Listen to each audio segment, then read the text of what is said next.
സജി ചെറിയാൻ കേരളത്തിലെ ഒരു മന്ത്രിയാണ്. അദ്ദേഹം ഭരണഘടനയെ ചോദ്യം ചെയ്തുകൊണ്ട് സംസാരിച്ചു എന്നുള്ളൊരു വാർത്തയാണ് നേരത്തെ വന്നത്. അത് സംബന്ധിച്ച് അന്വേഷണം നടത്താൻ തീരുമാനിച്ചു. അന്വേഷണം നടത്തി കോടതി റിപ്പോർട്ട് നൽകി. ഇദ്ദേഹം തെറ്റുകാരനല്ല എന്നുള്ളത് കൊണ്ട് ആ കേസ് റദ്ദ് ചെയ്തു. അതിനെതിരായിട്ട് ഒരാൾ അപ്പീൽ പോയി. അതല്ലേ പ്രശ്നം. ആ അപ്പീലിൻ്റെ അടിസ്ഥാനത്തിൽ ഉള്ള കോടതിയുടെ ഒരു കമൻ്റാണ് ഇപ്പോൾ വന്നിരിക്കുന്നത്. നേരത്തെയുള്ള അന്വേഷണ നടപടി റദ്ദ് ചെയ്യാനും ഞാനിതൊന്നും കേട്ടിട്ടില്ല, അതുകൊണ്ടാണ് ഞാനിങ്ങനെ ചോദിക്കുന്നത്. അന്വേഷണ നടപടി റദ്ദ് ചെയ്യാനും പകരം ക്രൈംബ്രാഞ്ച് അന്വേഷണം നടത്തി റിപ്പോർട്ട് സമർപ്പിക്കാനാണ് ഇപ്പോൾ ഹൈക്കോടതി നിർദ്ദേശിച്ചിരിക്കുന്നത്. ഇത് സ്വാഭാവികമായിട്ടൊരു നിയമ നടപടിയാണ്. ഈ പ്രശ്നത്തിൽ സജി ചെറിയാൻ്റെ നിലപാട് അന്ന് തന്നെ വ്യക്തമാക്കിയിട്ടുണ്ട്. സജി ചെറിയാന് എതിരായി വന്ന ആരോപണം അടിസ്ഥാനരഹിതമാണ് എന്നുള്ളതും അദ്ദേഹം ഭരണഘടനയെ ഉയർത്തിപ്പിടിച്ച് സംസാരിക്കുകയാണ് ചെയ്തിട്ടുള്ളത് എന്നുള്ളത് അദ്ദേഹം ജനങ്ങൾ മുമ്പിൽ വിശദീകരിച്ചിട്ടുള്ള കാര്യമാണ്. ഇനി ഏതെങ്കിലും തരത്തിൽ പരാതി ഉണ്ടെങ്കിൽ ആ പരാതി അടിസ്ഥാനത്തിൽ അന്വേഷണം നടക്കട്ടെ, അന്വേഷണത്തിൻ്റെ അടിസ്ഥാനത്തിലുള്ള നിലപാട് അദ്ദേഹം സ്വീകരിക്കാം. അങ്ങനെ നടത്തിയ ഒരു അന്വേഷണ റിപ്പോർട്ടാണ് ഇപ്പോൾ റദ്ദ് ചെയ്യാൻ കോടതി.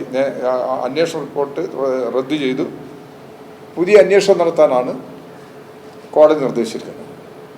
ഇതിൽ സജി ചെറിയാൻ്റെ പ്രതികരണവും വന്നു എന്നാണ് എനിക്ക് തോന്നുന്നത്. അദ്ദേഹം ഈ അന്വേഷണത്തിലൂടെ ആവശ്യമായ നിലപാടുകൾ സ്വീകരിക്കാം. എന്തായാലും നിയമം ഉണ്ടല്ലോ നമ്മുടെ നാട്ടിൽ. ആ നിയമത്തിൻ്റെ അടിസ്ഥാനത്തിലുള്ള നിലപാട് മാത്രമേ ആർക്കും സ്വീകരിക്കാൻ കഴിയുള്ളൂ. നിയമത്തെ പല രീതിയിലും വ്യാഖ്യാനിക്കുന്നുണ്ട്. സജി ചെറിയാൻ തന്നെ പറഞ്ഞത് അദ്ദേഹത്തെക്കുറിച്ച് വന്നിട്ടുള്ള ഈ പരാമർശം വീണ്ടും അന്വേഷണം നടക്കട്ടെ, അന്വേഷണം നടത്തി നിയമത്തിൻ്റെ മുമ്പിൽ അദ്ദേഹത്തിൻ്റെ പൊസിഷൻ അദ്ദേഹത്തിന് പറയാൻ അവസരമുണ്ട്. അപ്പോൾ അതിൻ്റെ അടിസ്ഥാനത്തിൽ കാര്യങ്ങൾ കൈകാര്യം ചെയ്യുമ്പോൾ അദ്ദേഹം തന്നെ പറഞ്ഞിട്ടുണ്ട്. അതാണ് ശരി. ആ നിലപാടെടുത്ത് ഉയർത്തിപ്പിടിക്കുക എന്നുള്ളത് തന്നെയാണ് പ്രധാനപ്പെട്ട പ്രശ്നം. ഇതിൽ അന്തിമ വിധിയാവുന്നില്ല. അപ്പോൾ ഇപ്പോൾ ഉയർന്നു വന്നിട്ടുള്ള ഈ പ്രശ്നങ്ങളെക്കുറിച്ചുള്ള അന്വേഷണം നടക്കട്ടെ. അന്വേഷണത്തിൻ്റെ അടിസ്ഥാനത്തിൽ എന്ത് നിലപാട് എന്നുള്ളത് നമുക്ക് സ്വീകരിക്കാം. ക്രൈംബ്രാഞ്ച് അന്വേഷിച്ച് റിപ്പോർട്ട് സമർപ്പിക്കാൻ കോടതി നിർദ്ദേശം നൽകിയിട്ടുണ്ട്. അതിൻ്റെ നടപടിക്രമങ്ങൾ വരട്ടെ. അപ്പം സജി ചെറിയാന് പറയാനുള്ള അവസരം ഇപ്പോൾ കോടതിയുടെ മുമ്പിൽ തന്നെ സജി ചെറിയാന് ഇപ്പോൾ ഈ കോടതി പരിശോധിച്ച സമയത്ത് സജി ചെറിയാനെ കേൾക്കാൻ കോടതി ശ്രമിച്ചിട്ടില്ല. സജി ചെറിയാന് പറയാനുള്ളത് കോടതിയുടെ മുമ്പിൽ പറയുന്നതിന് വേണ്ടിയും നിലപാട് സ്വീകരിക്കേണ്ടതാണ്. എന്നാൽ അങ്ങനെ അദ്ദേഹത്തെ കേൾക്കുന്നതിന് വേണ്ടിയുള്ള നിലപാട് സ്വീകരിച്ചിട്ടില്ല എന്നുള്ളതാണ് മനസ്സിലാക്കാൻ കഴിയുന്നത്. അന്തിമമായ വിധിയല്ല ഹൈക്കോടതിയുടേത്. അപ്പോൾ ആ കോടതി വിധിയുടെ അടിസ്ഥാനത്തിൽ അന്വേഷണം വീണ്ടും നടത്തട്ടെ. സജി ചെറിയാന് പറയാനുള്ള കാര്യങ്ങളൊക്കെ അന്വേഷണ ഏജൻസിയുടെ മുമ്പിൽ പറയാൻ അവസരമുണ്ടാവുകയാണ്. ആ നിലയിൽ ഈ പ്രശ്നം നിയമപരമായി മുന്നോട്ട് കൊണ്ടുപോവുക എന്നതാണ് ശരി. പ്രധാനപ്പെട്ട വിഷയം എന്ന് പറയുന്നത് പോലീസ് നടത്തിയ അന്വേഷണ റിപ്പോർട്ട് പൂർണ്ണമായി തള്ളുന്നു. അതിന് സംശയത്തിന് നേരിട്ടെത്തിക്കൊണ്ട് തന്നെയാണ് കോടതി ഇത്തരം നിലപാടിലേക്ക് വരുന്നത്.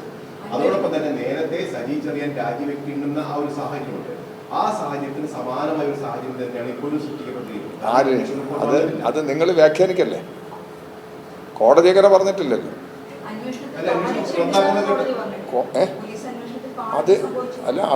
അതായിക്കോട്ടെ. അത് നേരത്തെ നടത്തിയ അന്വേഷണത്തെക്കുറിച്ചല്ലേ. അന്വേഷണത്തെക്കുറിച്ച് പരിശോധിച്ച് കോടതി ഒരു അന്തിമ വിധി പറഞ്ഞിട്ടില്ലല്ലോ. കോടതി വീണ്ടും ഇത് അന്വേഷിക്കുന്നതിന് വേണ്ടി ക്രൈംബ്രാഞ്ചിന് വിടുക എന്നുള്ളതാണല്ലോ കോടതി എടുത്തിട്ടുള്ളത്. ആ അന്വേഷണം നടക്കട്ടെ. ആ അന്വേഷണം നടക്കുന്ന സമയത്ത് സജി ചെറിയാന് പറയാനുള്ള കാര്യങ്ങൾ അവരുടെ മുമ്പിൽ പറയാനും സജി ചെറിയാൻ്റെ ഈ കേസ് ഇപ്പോൾ ഒരു വേറെ CBI അന്വേഷണത്തിന് വേണ്ടിയായിരുന്നു തോന്നുന്നു ആവശ്യപ്പെട്ടത്. അപ്പോൾ അതാണിപ്പം CBIക്ക് വിടാൻ കോടതി തീരുമാനിച്ചിട്ടില്ല, ക്രൈംബ്രാഞ്ച് വിടാനാണ് തീരുമാനിച്ചത്. അത് നിയമപരമായിട്ടുള്ള ഒരു നടപടിക്രമത്തിൻ്റെ ഭാഗമാണ്. അതെന്താണെന്നുള്ളത് നോക്കിയതിന് ശേഷമേ എഴുതാൻ കഴിയുള്ളൂ. അല്ലാതെ ഒരു അന്തിമ വിധി ഈ കാര്യത്തിൽ വരാത്തത് കൊണ്ട് മറ്റ് വ്യാഖ്യാനങ്ങൾ അടിസ്ഥാനരഹിതമാണ്.